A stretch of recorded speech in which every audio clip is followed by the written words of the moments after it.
Pakistan Başbakanı İmran Han bir siyasi darbe girişimiyle karşı karşıya kaldı. Bazı koalisyon ortakları muhalefete geçti.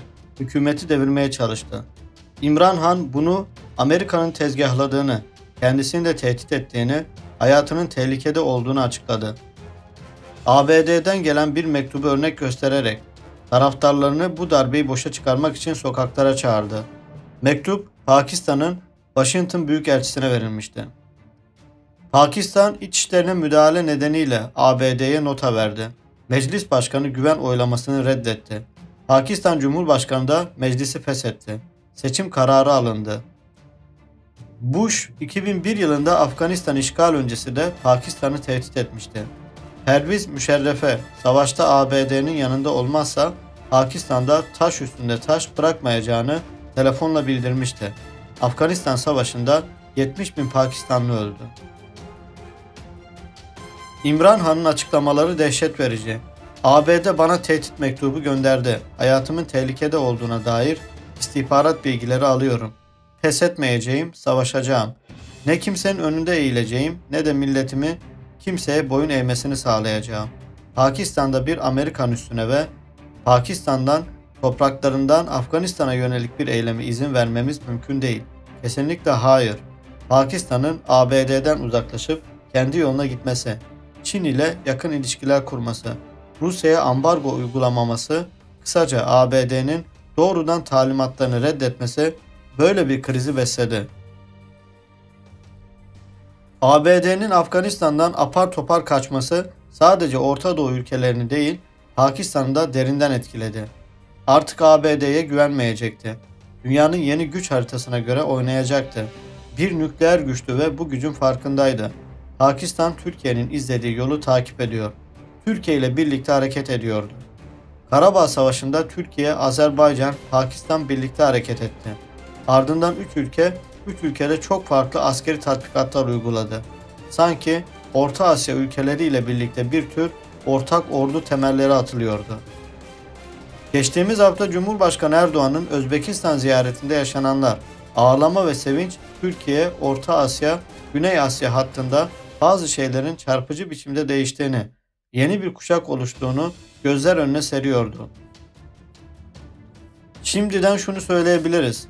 ABD Afganistan'dan sonra Pakistan'da da bitti.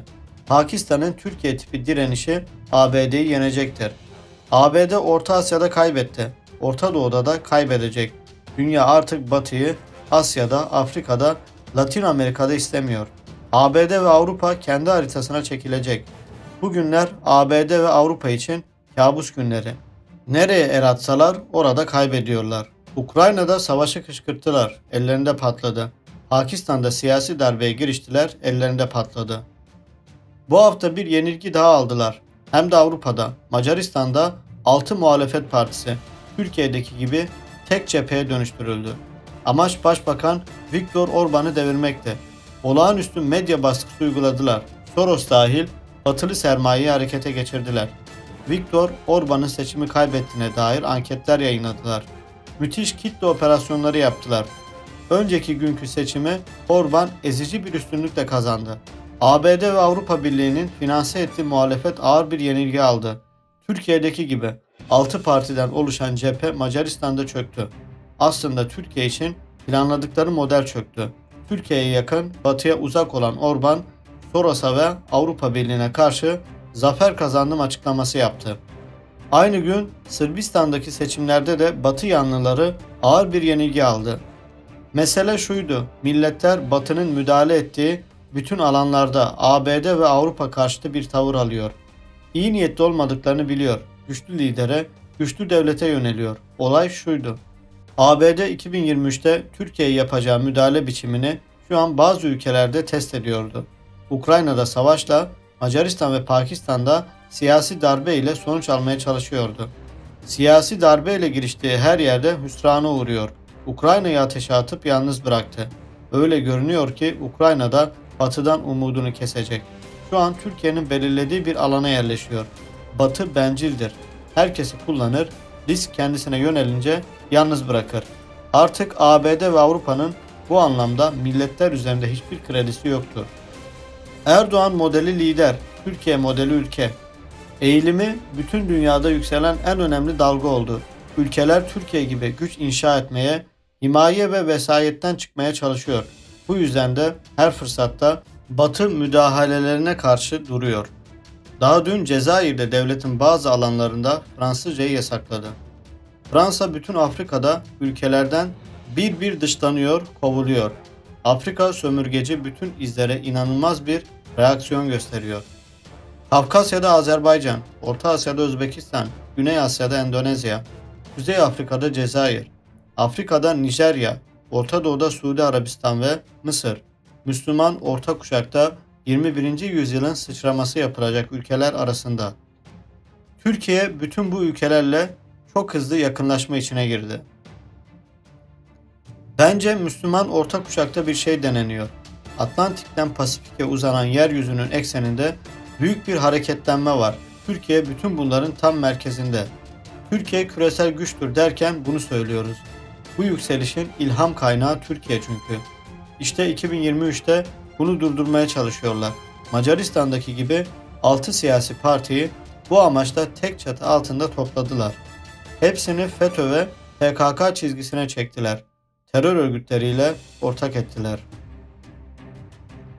ABD ve Avrupa'nın Türkiye ile savaşı. CHP'nin başını çektiği o 6 parti üzerinden yürütülüyor şimdi. Biz bu yapıyı iç işgal kategorisinde değerlendiriyoruz. Onlar siyasi bir hesap peşinde değil. Onlar ABD ve Avrupa adına Türkiye ile savaşıyor. Türkiye'yi durdurmaya çalışıyor. Türkiye üzerinde yeniden Batı himayesi kurmaya çalışıyor. Türkiye'ye tuzak kuruyor. Siyasi mücadele adı altında ülkeyi çökertmeye çalışan, bu amaçla terör örgütleri ve Türkiye düşmanlarıyla ortaklık kuran bu yapı yüzlerce yıllık tarihe ihanetiyle anılacak. Batı'nın desteklediği her yapı kaybediyor. Bunlar da kaybedecek. Geride sadece bu utanç kalacak. Bu tuzakta çökecek. Göreceğiz. İbrahim Karagül'ün yazısı. Evet dostlar, eğer ki bizler bu altılı çeteye fırsat verirsek hepimize yazıklar olsun. Bir sonraki nesil emin olun hepsi yüzümüze güleceklerdir. Ama akıllı nesil. Şu anki Z kuşağı gibi değil. Gerçi Z kuşağı da uyanmaya başladı. Artık İBB'ye ve CHP'ye onlar da tavır koymaya başladı. Gerçeklerle yüzleşmeye başladılar. Ama şöyle bir söz vardır. Denenmişi denemek budalalıktır, aptallıktır. Yani bir şey tecrübe edilmişse o şeyi yaşayarak tecrübe edeceğine dinlersin, büyüklerine sorarsın. En basiti ne yaparsın? İnternetten açarsın. Bilmem kaç yıl, 10 yıl önce ne oldu? CHP başlarken Türkiye neler yaptı? Neler yapıyordu? Ne işlerle uğraşıyordu? Buna bakarsın. Fazla tecrübe etmeye de gerek yok. Okuduğun zaman zaten bunların ne mal olduğunu herkes anlar. O yüzden ona göre onların mallığını anladığınız zaman ne yaparsınız? Düzgün hareket edersiniz. Ona göre doğru oy kullanıp doğru kişiyi desteklersiniz. Macaristan bizlere örnek olsun. Pakistan örnek olsun. Ukrayna örnek olsun. Afganistan, Irak, Suriye hepsi örnek olsun bize.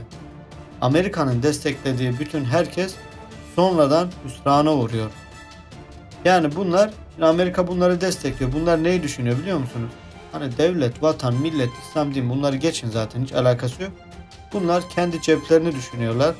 Kendi ve çoluk çocuğunun geleceklerini düşünüyorlar. Bir de zaten bizim millette şöyle bir sıkıntı var. Yani yabancı hastalığı maalesef her sektörde, her işte var. Biliyorsunuz işte yok Paris'e gittim, yok New York'a gittim, yok bilmem ne yaptım, yok Amerika'da okudum. Şimdi Amerika bunlara destek verince bunlar kendilerini bir halt sanıyor. Yani böyle adamdan sanıyorlar. Böyle adam sandıkları için böyle kendilerini işe yarayan bir varlık olarak görüyorlar. Böyle gördükleri için daha çok hevesleniyorlar. Hani normalde bunlara adam yerine kimse koymuyor, koyulmuyor.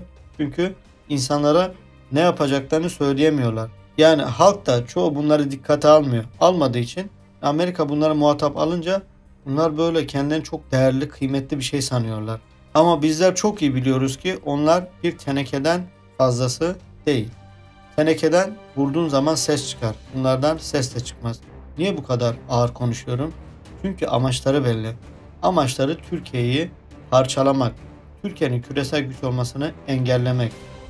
Türkiye'nin küresel güç olmasını engellemek demek tüm İslam ordusuna tüm İslam ülkelerine karşı çıkmak demektir. Amerika bu oyunu bozmaya çalışıyor. Bizim içimizdeki bu hainler de buna destek veriyor. O yüzden bunlara ağır konuşma değil bu. Daha da konuşacağım çok şey var ama biliyorsunuz YouTube videoları siliyor. O yüzden konuşamıyorum. Ama şöyle gelseler hepsi altılı çete. Ya şöyle bir halkın içine gelseler kendi adamlarına vermeyecekler mikrofonları, bize verecekler. Biz bunları haşat ederiz zaten. Bunların ne mal olduğunu çok iyi biliyoruz. Ama öyle bir şeye cesareti yok. Cesaretleri olamaz. Çünkü korkakların cesareti yoktur.